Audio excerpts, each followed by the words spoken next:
Cancer एक ऐसा नाम, एक ऐसी बीमारी जिसे सुनते ही सबसे पहले किसी का रिएक्शन आता है, कैंसर? कैसे? कब? और सबसे पहले ये क्वेश्चन आता है कि कितने दिन डॉक्टर ने बोला है कि कितने दिन और बचेंगे?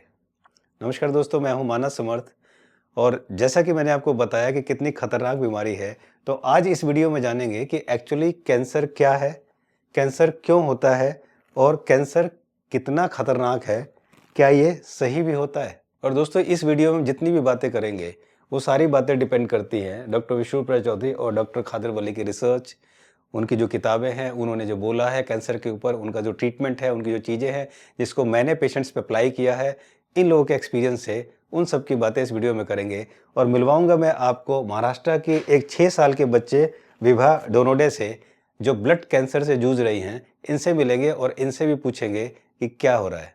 और दोस्तों मेरा आपसे वादा है कि अगर आपने इस वीडियो को ठीक से समझ लिया तो कैंसर का डर आपके मन में आज के बाद बिल्कुल ख़त्म हो जाएगा। ये मेरा आपसे वादा है। तो सबसे पहले समझते हैं कि कैंसर क्या है और कैंसर किसे कहते हैं। देखिए, हमारी जो बॉडी होती है, हमारी बॉडी में हर ऑर्गन्स के सेल्स होते हैं। हमारी बॉडी में अरबों की संख्या में सेल्स होते हैं, जो कि सेल्स रोज बनते हैं और फिर वो मरते हैं और मरने के बाद नए सेल्स पैदा होते हैं। तो ये इस सेल्स का प्रोसेस है। हमारी बॉडी में अलग अलग, अगर ब्रेन में है तो ब्रेन सेल्स बोलेंगे, अगर किडनी में है तो किडनी सेल्स बोलेंगे, लीवर में है लीवर सेल्स बोलेंगे। तो इस तरह से ब्रेन में है तो ब्रेन सेल्स बोलेंगे, अगर ब्लड में है तो ब्लड सेल्स बोलेंगे। इस तरह से सेल्स होते हैं। और जब ये सेल्स, एक सेल का साइज होता है एक नॉर्मल साइज। सपोज एक सेल पैदा होता है, पैदा होने के बाद वो ग्रो करता है, ग्रो होने के बाद फिर वो मर जाता है, मरने के बाद फिर नए सेल बनते हैं। ये इनकी प्रक्रिया है जो कि रूटीन में चलती रहती है। लेकिन जब कोई सेल नॉर्मल साइज से भी बड़ा होने लगता है, तो जो बड़ा होता है उसको बोलते हैं कैंसर। ये जो बड़ा होता है साइज, तो बड़े साइज को बोलते हैं कैंसर। और जब ये सेल बड़ा होके और एक गांठ बन जाती है, आप देख रहे हो ये जो सेल है ये बड़ा होके गांठ बन जाती है, तो इसको बोलते हैं ट्यूमर। जी हाँ दोस्तों, फिर इसको बोलते हैं ट्यूमर। ये सेल बड़ा हो गया है और इसकी ये गांठ बन गई है, इसको बोलते हैं ट्यूमर। तो जैसा कि आपने देखा होगा, ब्लड में है तो ब्लड कैंसर, किडनी में है तो किडनी कैंसर, ब्रेन में है तो ब्रेन में कैंसर। तो इस तरह से ये जहां मिलेगा वहां पर इसको कैंसर का नाम दिया जाता है।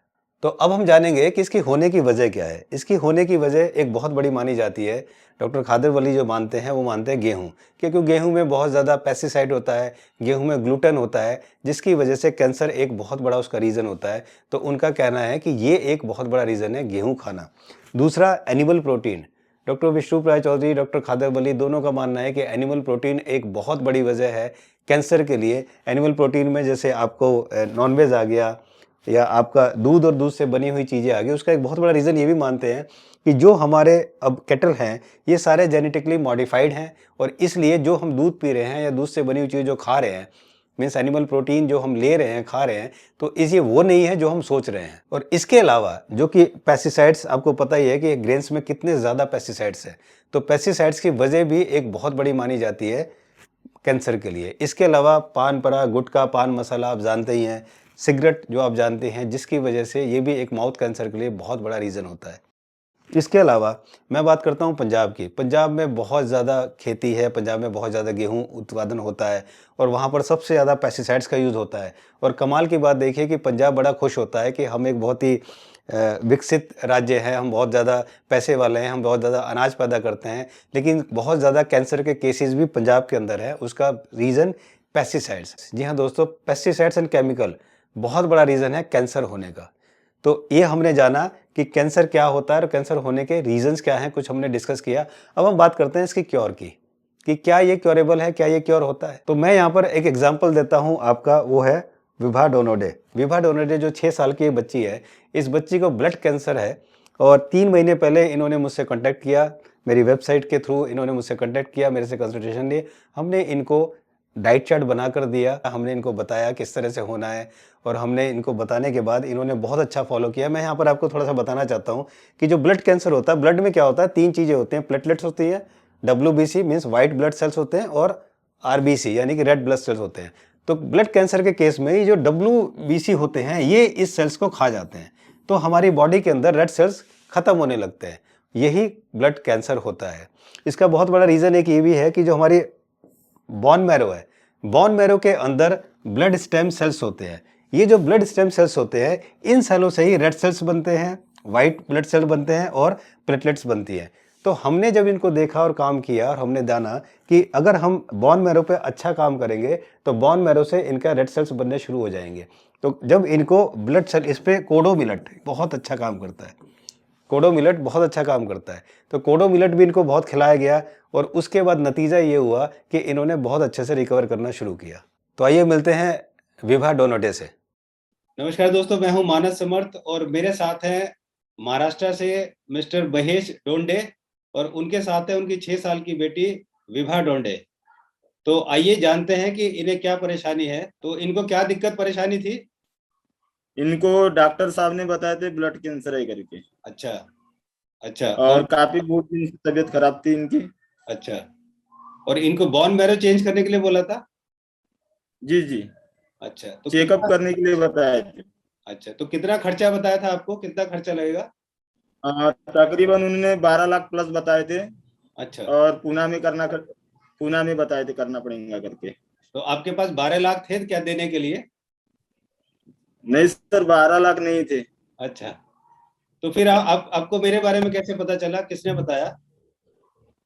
यसली बेस में सर मैं काम कर रहा हूँ, नेटवर्क मार्केटिंग। वहाँ हमारा काम ही है लोगों को आयुर्वेद के बारे में समझाना हाँ और घर घर जाके जानकारी देना। हाँ हाँ, और उसमें आयुर्वेद बेसिक पे ही काम करते हैं सर हम। ठीक है। तो सर ने आपका नाम बताया और नंबर दिए थे। अच्छा, तो आपने मुझसे कांटेक्ट किया। तो आपको जी अभी जी। हमने जो डाइट आपको दी है उसमें हमने कुछ डीआईपी डाइट दी है, पत्तों का काढ़ा दिया है, बिलट दिए हैं, वो सब दिए हैं। तो आपको लेते हुए अभी 1.5 महीना हुआ है ना, बच्चे को लेते हुए? जी जी सर। अच्छा, तो पहले बच्ची को क्या क्या दिक्कत होती थी? बुखार था और बुखार था, छाले थे। खाना नहीं, खा नहीं और सकती? पहले उन्होंने खाना नहीं खा सकती थी। अच्छा, तो अब जो आपने 1.5 महीना इलाज चला है, 1.5 महीने में जो इन्होंने डाइट ली है उसके बाद अब क्या स्थिति है इनकी बच्चे की? 1.5 महीने में सर 1 किलो वेट प्लस हुआ है। अच्छा और भूख लगना स्टार्ट हुआ है, यानी सवेरे अभी उनको भूख लग जाती है। अच्छा, वो खाना खाती है खूब? हाँ, खाना खूब खाती है। अच्छा, तो अब आपको लग रहा है ठीक हो जाएगी जल्दी? जी हाँ, ठीक हो जाएंगी। अच्छा, तो अब मैं विभा से बात करूंगा। विभा बोलती है। जी विभा, बोलते मराठी में। बाय। हेलो। विभा का हेलो। बोलो, अपना नाम बताएगी। नाम सर। विभा डोडेडे। तो हिंदी हिंदी नहीं बोलती विभा? हाँ, मराठी बोलते हैं सर। अच्छा अच्छा अच्छा। जहाँ लाखों रुपए की बात आती है वहाँ डाइट से आराम हो सकता है, इतना विश्वास हुआ है सर। अच्छा, नहीं तो आगे जल्दी और आपकी। अपने हाँ मतलब बोलो। अपने देश का आयुर्वेद है, उससे 100% रिजल्ट निकलने के चांसेस रहते हैं। हाँ। और डॉक्टरों के बहकावे में जाए तो लाखों रुपए के नुकसान भी हो सकते हैं और जिंदगी से हाथ धोना भी पड़ सकता है। तो आपकी बच्ची जल्दी ठीक हो जाएगी और वो बिल्कुल अच्छा ठीक से डाइट खा रही है, ये मिलेट वगैरह खा रही है सब? जी जी।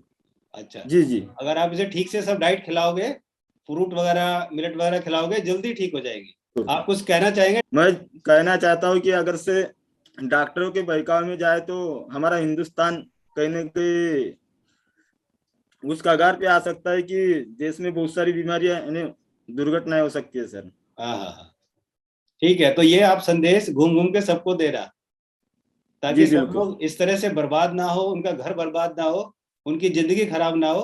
क्योंकि वो बहुत अच्छी तरीके से, नेचुरल तरीके से, केवल अपने खाने को चेंज करके, और देखो आपके सामने तो उदाहरण है, कितनी आसानी से आपकी जी बच्ची ने अपने आप को ठीक किया। जी। और जी जितने भी लोग यहाँ पर देख रहे हैं, जितने भी दर्शक इसको देख रहे हैं कि इस बच्ची ने किस तरह से अपने ब्लड कैंसर को हरा रही है, तो मेरी आप सबसे रिक्वेस्ट है कि अगर आपको कोई दिक्कत परेशानी है तो डाइट को बहुत अच्छे तरह से लें। जितना अच्छा जी डिसिप्लिन से ये बच्ची ले रही है, इसी तरह से अगर सारे डाइट को लें तो कितनी जल्दी इसने इस पे विजय पाई है, कितनी जल्दी इसको ठीक करने में लग गई है। ठीक है बेटा, थैंक यू जी सो सर। मच। जल्दी आपसे थैंक मिलेंगे यू जब सर। आप जब आप ठीक हो जाओगे तो मिलेंगे फिर आपको और ठीक से। ठीक है, बाय। नमस्ते। नमस्ते। नमस्ते। देखा दोस्तों, कितने अच्छी तरह से इस बच्चे ने अपने आप को ठीक कर रही है। और इसका बहुत बड़ा रीज़न जब मेरे से पूछा गया कि इस बच्ची ने केवल 2.5 महीने में रिकवर कैसे किया, तो मेरा जवाब ये था कि इसके 2 कारण हैं। पहला जवाब, इस बच्ची को उठना था, खेलना था, दोस्तों से मिलना था, एन्जॉय करना था, ये इसका पहला कारण था। उस पावर ने इसको ठीक किया। और दूसरा इसका कारण था कि इसको ये पता नहीं था कि ब्लड कैंसर इतनी खतरनाक बीमारी है, इसलिए ये बहुत अच्छे से अपने आप को रिकवर कर पाई। तो दोस्तों अब हम जानते हैं कि क्या किया ऐसा इस बच्ची ने। इस बच्ची के नहीं, 5-6 और केस मैं आपको जल्दी दिखाने वाला हूं जिन्होंने बहुत अच्छा रिकवर किया और अब वो बिल्कुल ठीक है। वो जल्दी ही उनके इंटरव्यूज मैं आपको इस चैनल पे दिखाने वाला हूं। तो सबसे पहले करना क्या है, इसको ठीक करने के लिए, इसको रिकवर करने के लिए पहले स्टेप नंबर 1 कि आपको छोड़ना क्या है। वो चीज़ें जिससे कैंसर होता है आपको उसको अपनी डाइट से हटा देनी है। क्या हटाना है आपको? गेहूं आपको हटाना है, आपको एनिमल प्रोटीन हटाना है, आपको दूध या दूध से बनी हुई जितनी चीज़ें हैं वो आपको हटानी है। इसके अलावा नॉनवेज आपको अपनी डाइट से हटा देना है।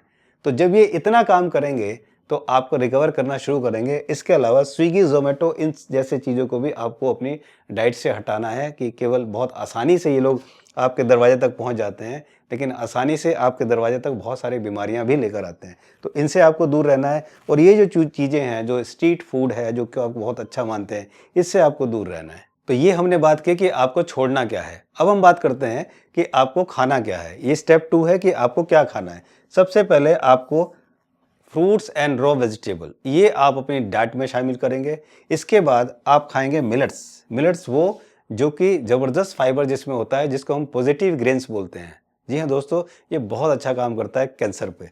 इसके अलावा आपको हफ्ते में 1 दिन फास्ट ज़रूर रखना है। फास्टिंग कैसे करनी है ये भी आपको प्रॉपर पता होना चाहिए। चौथा, आपको कुछ पत्तों के काढ़े हैं जो कि आपको रेगुलर बेस पे पीने पड़ेंगे, तब जाके आप बहुत आसानी से इसको रिकवर कर सकते हैं। इसके अलावा आपको ऐसा फाइबर फूड लेना है जिसके अंदर ज़बरदस्त फाइबर हो। ये फाइबर क्या करता है? ये फाइबर हमारे ब्लड में घूम घूम कर जो ब्लड के अंदर टॉक्सिन होते हैं उनको टॉक्सिन को निकाल निकाल के बाहर करता है। तो अगर आपकी कोई भी बीमारी हो, केवल कैंसर ही नहीं, कोई भी बीमारी हो, तो सबसे पहले उन सब चीज़ों को छोड़िए और इन सब चीज़ों को डाइट में शामिल कीजिए। फाइबर वाला भोजन शामिल कीजिए ताकि वो आपके अंदर जाके ब्लड में सफाई करके जितनी भी टॉक्सिन है, गंदगी है, वो सब निकाल के आपकी बॉडी से बाहर करे। और जैसा कि आप जानते हैं कि किसी को अगर कैंसर होता है तो कैंसर के बाद उसको एलोपैथी मेडिसिन में जाते हैं, एलोपैथी ट्रीटमेंट में जाते हैं, तो वहाँ पर उसको कीमोथेरेपी दी जाती है, वहाँ पर उसको रेडिएशन थेरेपी दी जाती है। और इसके बावजूद भी आप देखेंगे कि कुछ साल बाद वो दोबारा से वो कैंसर कहीं और हो जाता है। सपोज किसी के लंग्स कैंसर हुआ, उसको उन्होंने रेडिएशन कीमोथेरेपी किया और पता लगा 1 साल बाद, 2 साल बाद फिर उसकी किडनी में कैंसर हो गया। तो इसका मतलब क्या हुआ कि वो स्प्रेड हो गया कैंसर, वो कैंसर यहाँ से वहाँ स्प्रेड हो गया। और दोस्तों ये जो स्प्रेड होता है इसको बोलते हैं मेटास्टेसिस। ये जो मेटास्टेसिस होता है, सपोज किसी को किडनी का कैंसर है, किडनी का कैंसर, उसने रेडिएशन दिया, उसको थेरेपी ली, सब कुछ लिया, ठीक हुआ, 1-2 साल वो किडनी से पहुंच गया आपके लंग्स में। तो इस तरह से इसको मेटास्टेसिस बोला जाता है। और उसका बहुत बड़ा रीज़न क्या होता है कि इसका क्या रीज़न होता है? रीज़न ये होता है कि जब किसी को कैंसर होता है, कैंसर मैंने आपको बताया कि सेल का ग्रो करना, ठीक है, अनकंट्रोल्ड जब ग्रो करता है तो उसको कैंसर बोलते हैं। ये हो गया हमारा कैंसर। और जब ये जाके गांठ बन जाती है, गांठ बनने के बाद बन जाती है ट्यूमर। तो जब ये थेरेपी होती है, ये थेरेपी क्या करती है? इन थेरेपी ने उस ट्यूमर को जला दिया, उस ट्यूमर को खत्म किया। लेकिन अभी कैंसर है ना, क्यों ये फैलता है फिर दोबारा से? उसका रीजन सबसे बड़ा यही होता है कि ट्यूमर आपने जला दिया है, ट्यूमर आपने खत्म किया, लेकिन कैंसर को नहीं खत्म किया है। अभी भी ग्रोथ है उनमें, अभी भी ग्रो कर रहे हैं। कैंसर अभी यहाँ पर है, कल यहाँ पर होगा, यहाँ ग्रो करने लगेगा। That's only the reason. और आप एलोपैथी मेडिसिन की आप जानते हो कि अगर आप मेडिसिन, आपको ब्लड प्रेशर है, आप डॉक्टर के पास गए, बोलेगा मेडिसिन चलेगी। कब तक? जब तक कि आप जिंदा हो तब तक चलेगी। अच्छा, अगर आपको हार्ट की प्रॉब्लम है, कब तक मेडिसिन चलेगी? पूरी जिंदगी। अगर आपको कैंसर की प्रॉब्लम है, कब तक मेडिसिन चलेगी? जब तक कि आप जिंदा हो। अगर आपको डायबिटीज़ की प्रॉब्लम है, कब तक मेडिसिन चलेगी? जब तक आप जिंदा हो। अगर आपको थायराइड की प्रॉब्लम है, कब तक मेडिसिन चलेगी? पूरी जिंदगी। तो अब आप बताइए, कोई ऐसी बीमारी है जो ठीक हो रही है? नहीं। इसको बोलते हैं मैनेज करना। ये सिर्फ मैनेज हो रही है। तो मेरी आपसे रिक्वेस्ट है कि अब बीमारियों को आप मैनेज ना करें, क्योंकि अब आपके पास चेंज करने का टाइम आ गया है। चेंज आपको होना है। चेंज क्या होना है? डॉक्टर विश्व राय चौधरी जो सालों से बता रहे हैं, इस पूरे वर्ल्ड को बता रहे हैं कि अपने आप को चेंज कीजिए, नॉलेज लीजिए और अपना डॉक्टर खुद बनिए। अगर आप अपना डॉक्टर खुद बनेंगे तो फिर कोई भी बीमारी और कोई भी परेशानी आपको परेशान नहीं कर सकती।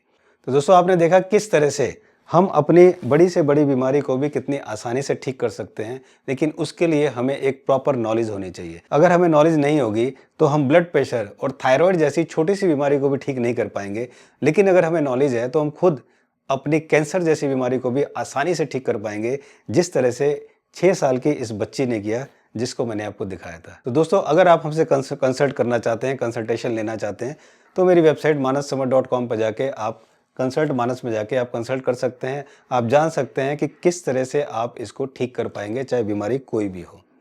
मुझे उम्मीद है कि वीडियो आपको अच्छी लगी होगी। कमेंट्स बॉक्स में अपनी राय ज़रूर लिखें। वीडियो को शेयर करें लोगों तक, ताकि लोग जान सकें कि किस तरह से वो अपने आप को बचा सकते हैं, किस तरह से वो अपने आप को स्वस्थ रख सकते हैं। जल्दी मिलता हूँ एक नई बीमारी और वीडियो के साथ। तब तक अपने आप को स्वस्थ रखें और वीडियो को शेयर करना ना भूलें। नमस्कार।